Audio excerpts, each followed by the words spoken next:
Damos por iniciar este primer capítulo de podcast. Aún no tenemos título, no le tenemos nombre a esta nueva sección de San Marcelo Noticias.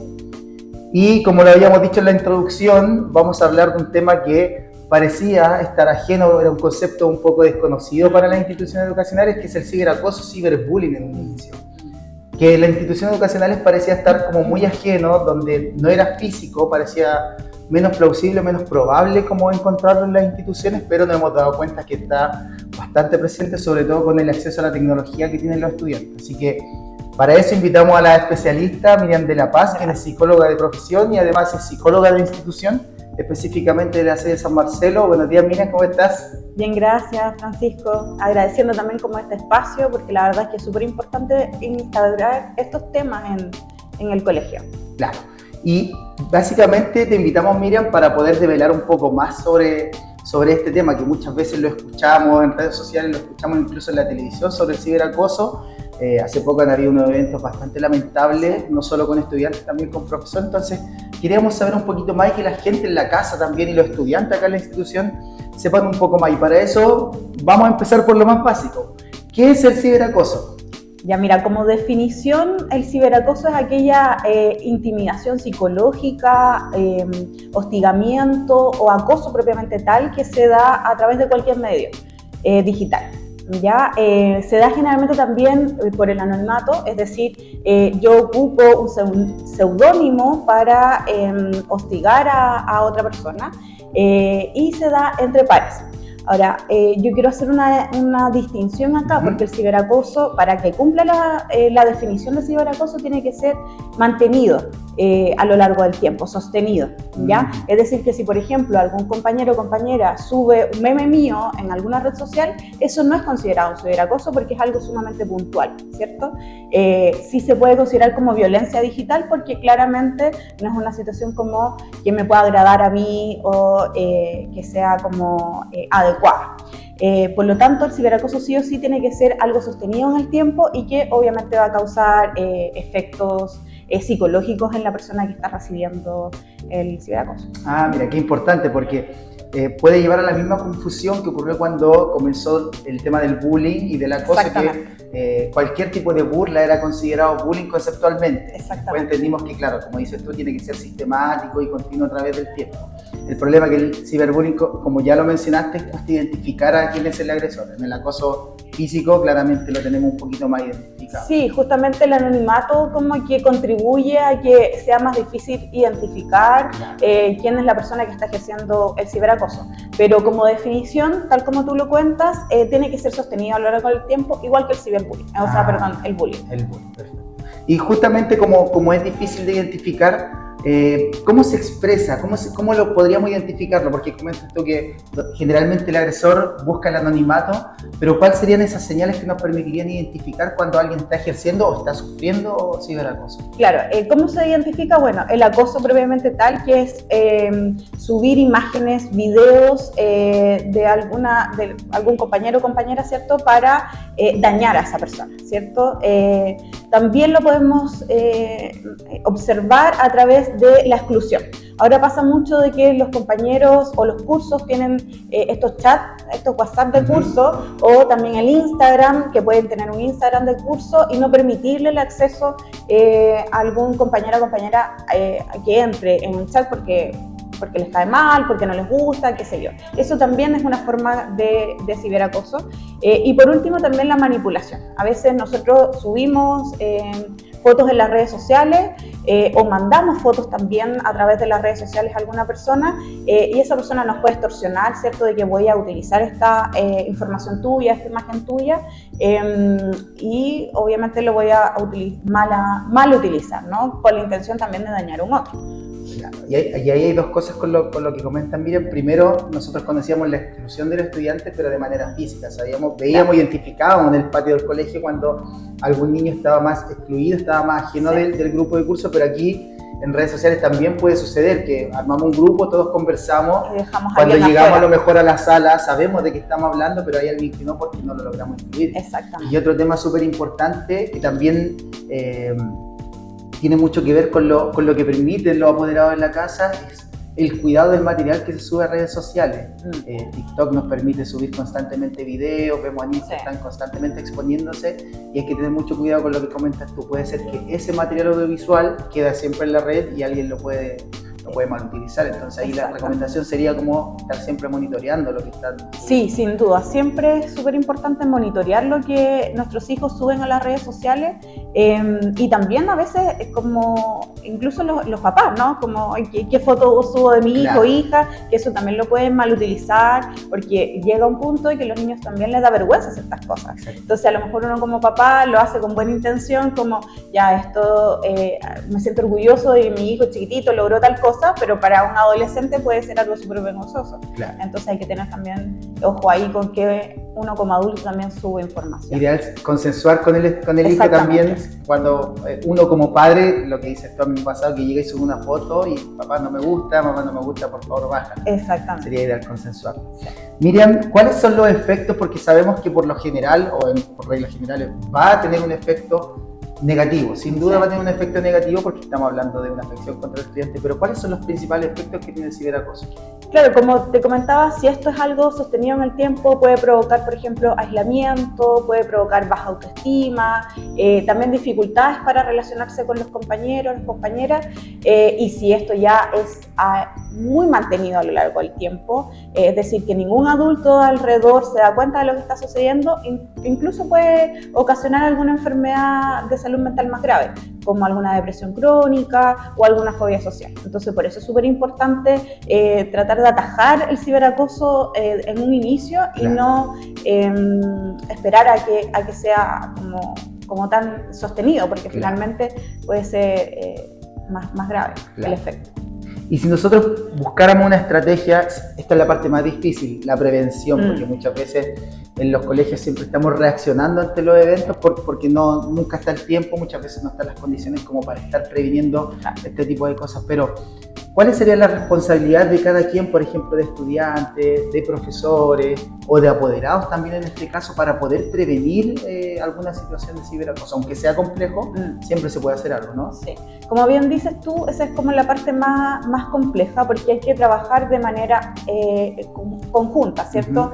Los apoderados, la institución, que somos todos, que son los docentes, los asistentes de la educación, los directivos, incluso hasta la tía que hace aseo, ¿cierto? Claro. Como que se entera de algo, poder como decirlo de inmediato y tampoco quedarse callado. Entonces, en primera instancia, trabajar en conjunto, ¿cierto? Y tener también un lenguaje en común, es decir, que todos pensar críticamente lo que se plantea en las redes sociales, es decir, transmitirle también a los estudiantes la importancia de poner en duda lo que yo observo en las redes sociales. O sea, ahora pasa esto como de las fake news y que mucha gente llega y lo comparte de manera inmediata, ¿cierto? Pero sin filtrar, sin decir, oye, esto que me está llegando va a dañar a otra persona, o esto que me está llegando en qué puede beneficiar, o es real o no. Entonces también uno como comunidad ser un ejemplo, ¿no? Como decir y transmitir a los niños la importancia de poner en duda aquello que uno observa en las redes sociales. Lo mismo pasa como con los videos de TikTok, por ejemplo, que muchas veces utilizan filtros. Entonces también ir educando a los estudiantes que no todo lo que aparece ahí es real. Es real. ¿Vale? Y bueno, los estudiantes también tienen una gran responsabilidad, porque si por ejemplo yo soy una persona que observo que está sucediendo esto con algún compañero, es decir, yo sé que a mi compañero lo dejaron excluido del chat del curso, no quedarme callado, ya eso es súper importante, no quedarse callado, sino también decirlo, defenderlo, denunciar a algún adulto que pueda como mediar esta situación de lo que está sucediendo, porque si no también me transforma en un cómplice, ¿no? De lo que está pasando. Y si yo soy la víctima del ciberacoso, igualmente no quedarse callado y tratar de confiar en algún adulto significativo, papá, mamá, profesor, alguien que te pueda ayudar como en la comunidad, porque también para eso nosotros estamos acá, como para recibir aquellas denuncias y tratar de resolver los conflictos que van pasando. Pero si nosotros como institución no tenemos idea, es bien difícil poder tomar los resguardos y actuar rápidamente ante esa situación. Claro, que uno de los principales problemas, sin intentar excusar, que muchas veces sucede en las instituciones, que pareciera que llegamos tarde a todo, pero muchas veces el canal de comunicación principal, que es el estudiante que tiene que entregar la información, muchas veces tiene temor o prefiere no entregar la información. Entonces, también ese llamado es que cuando el papá identifique o escucha algún rumor como esto, tratar de averiguar un poco más y hacérselo llegar a quien corresponde, que sería el profesor jefe o alguna autoridad de la institución, para poder ayudar de manera oportuna en esto. Claro, por lo general estamos trabajando en los colegios con información tardía. Exacto. Es que como bien tú dijiste al principio, Francisco, o sea, como esto se da en un espacio digital, es mucho más difícil poder identificarlo de forma más rápida. Claro. Por lo tanto, nosotros tenemos que insistir en nuestros hijos e hijas que nos vayan contando las cosas que van pasando en el espacio digital. Porque si ellos no nos cuentan o nosotros nos monitoreamos, bien difícil nos vamos a poder enterar. Entonces, ahí es una gran responsabilidad que tenemos como espacio educativo y también como papá, mamá, apoderado. Y si ya vemos que la prevención es algo complejo, que por lo general, como lo comentamos, estamos trabajando como reaccionando a las situaciones que suceden en el colegio. Si ya tenemos que enfrentar esta situación de ciberacoso, ¿cómo lo podemos enfrentar? Y aquí, desde el colegio, pero también es importante, porque nos van a estar escuchando, cómo enfrentarlo desde la casa, cómo yo colaboro, cómo hago que mi intervención como apoderado, como papá, mamá, no intervenga de manera negativa lo que está realizando el colegio. ¿Cómo sería la intervención en cada caso?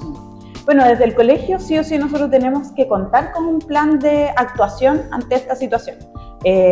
Como bien tú decías, no podemos quedarnos ajenos a lo que pasa como en el espacio digital o desentendernos de lo que pasa en el espacio digital, porque nosotros también queremos transmitir a los chiquillos, las chiquillas, los valores, las fortalezas de lo importante de ser amable, de ser respetuoso con el otro. Entonces también nos tenemos que hacer cargo de eso, ¿no?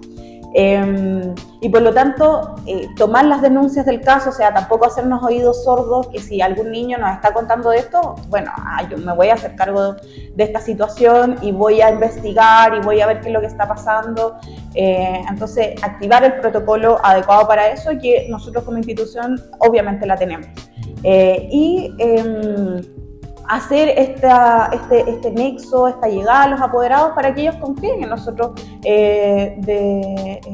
como establecimiento, ¿cierto? Para lograr activar este plan, ¿ya? Porque todo está relacionado, o sea, si no nos llegan estas denuncias, difícilmente nosotros podamos tomar como los resguardos. Claro. Entonces, en una primera instancia, la promoción y la prevención, que son estas instancias, ¿cierto? Que de conversar, de hacer los talleres con los chiquillos, pero en una segunda instancia también en la actuación. Pero para eso tenemos que incentivar lo que es las denuncias para poder activar este plan. Y en cuanto a los apoderados, bueno, yo siempre le digo a los papás, a las mamás, la importancia de hablar con sus hijos, de tener un espacio de escucha activa, un espacio de diálogo con ellos y sin prejuicios, porque a veces pasa que, no sé, nos están contando algo y uno como que se asusta al tiro y dice, pero ¿cómo no dijiste antes? ¿O cómo no me dices esto ahora? ¿O cómo no interveniste? Y uno los pone en juicio todo el tiempo en vez de escucharlo, exactamente. Claro. En vez de escucharlos activamente y en vez de indagar un poquito más qué es lo que está pasando. Entonces hay que tener ojo ahí como con las preguntas que yo les voy haciendo para que ellos también se sientan escuchados y nos cuenten este tema y muchos otros, porque son un montón de temas que es importante que nosotros como papás estemos atentos. Y también lo importante es ser un modelo, ¿no? Porque si nosotros queremos que nuestros hijos sean un buen ciudadano digital, nosotros también tenemos que ser un buen ciudadano digital. Es decir, yo no ejercer tampoco violencia digital, no tener opiniones denigrantes en el espacio digital, para que los niños y las niñas también nos observen desde ahí. O sea, nosotros como familia tenemos la responsabilidad de ser el ejemplo en primera instancia. Y otra cosa no menos importante, que es el llegar a acuerdos con los chicos, las chicas, de cuánto es el horario, el tiempo que van a estar expuestos a las redes sociales, a los juegos en línea y por supuesto monitorearlo. O sea, hay un montón de aplicaciones que los papás puedan como tener en los celulares, en los tablets, para poder ir monitoreando lo que sus hijos e hijas ven en las redes sociales, porque a veces pasa que nosotros ni siquiera tenemos idea del lenguaje que pueda aparecer ahí. Entonces también es importante como informarse cuál es el lenguaje nuevo que tienen los estudiantes, porque a veces están hablando algo que puede ser las nuevas tendencias. Las nuevas tendencias, por ejemplo, ejemplo, esto mismo como de tendencias de TikTok, que pueden ser incluso graves, porque los niños se ponen en riesgo y no tienen idea, y uno como apoderado a lo mejor dice, está solo viendo videos de TikTok que están bailando, y a lo mejor son desafíos que pueden ser peligrosos. Entonces ahí también está esa responsabilidad de monitorear, de bajar aplicaciones, y de llegar a los acuerdos de que, bueno, tampoco es que vas a estar 6 horas en las redes sociales, ni juegos en línea, porque también juegan en línea así con incluso gente de otros países. Entonces también hay que tener ojo ahí como cuál es el lenguaje que van utilizando. Y muchas veces no sabemos con quién está conectado nuestro hijo, si son adultos. Exactamente, si y ahí se deriva otro problema más allá del acoso, ¿no? Como lo que es el grooming y bueno, un montón de peligros que pueden estar en las redes sociales. Y por último también incentivar a que los chicos, las chicas tengan el resguardo de su información digital, es decir, que no tengan sus perfiles abiertos, que no pongan información personal como la dirección de su casa, el colegio donde van, también como tomar esos resguardos importantes. La información personal, claro. Exactamente. Ahora está mucho más expuesta porque cuando genero una cuenta, por lo general me pide información, fecha de nacimiento, correo electrónico, y eso va todo asociado en la red. Es súper difícil estar desvinculado de eso. No sé si me permite, yo agregaría tal vez el confiar en la institución, obviamente hasta cierto punto, porque muchas veces sucede en las instituciones que el apoderado, y se entiende también, que quiere todo de manera inmediata. Cuando entiende que su hijo ha sido víctima de alguna de estas situaciones, pretende que esto sea todo rápido, inmediato, y muchas veces hay protocolos, como lo dices tú, hay protocolos que seguir. Entonces el llamado también sería confiar que las cosas se están realizando y no tomar como la solución por sus propias manos, tomar carta en el asunto, porque muchas veces intervienen e interfieren. Entonces, en principio sería como confiar en que el colegio va a realizar, no solo hablo de la institución escolar en general, va a realizar lo que tiene que realizar según el protocolo, y ya si él evidencia que hay como no se está realizando como corresponde, ahí poder gestionar otra cosa, pero principalmente confiar. Si hice la denuncia, esperar y confiar en la acción. Exactamente, o sea, hay plazos para eso, y es súper importante respetar esos plazos, porque sobre todo en el espacio digital es más aún difícil poder detectarlo, que es lo que hablábamos al principio, ¿no? No es lo mismo el bullying en el establecimiento, que es más fácil como de observar, que en el espacio digital, que muchas veces son con seudónimo, entonces la investigación es más compleja. Y hay muchas acusaciones con sospecha. Yo sospecho que fue tal compañero y no que se no puede necesariamente es así tampoco. Claro. Miriam, yo sé que es difícil, pero si pudiéramos cerrar como con algunos tips, 3 tips como para estar atento a este tipo de cosas, no sé, 3 tips de prevención o como abordaje, como para redondear esta charla. Sí, primero estar atento como a cambios que puedan presentar los niños, las niñas en su comportamiento, ¿cierto? Estar atento a lo que yo decía antes, ¿no? Como de esto de cuánto tiempo está pasando en las redes sociales, cuál es su estado de ánimo, cuándo está en las redes sociales, ¿cierto? Eso como para que los papás estén más atentos.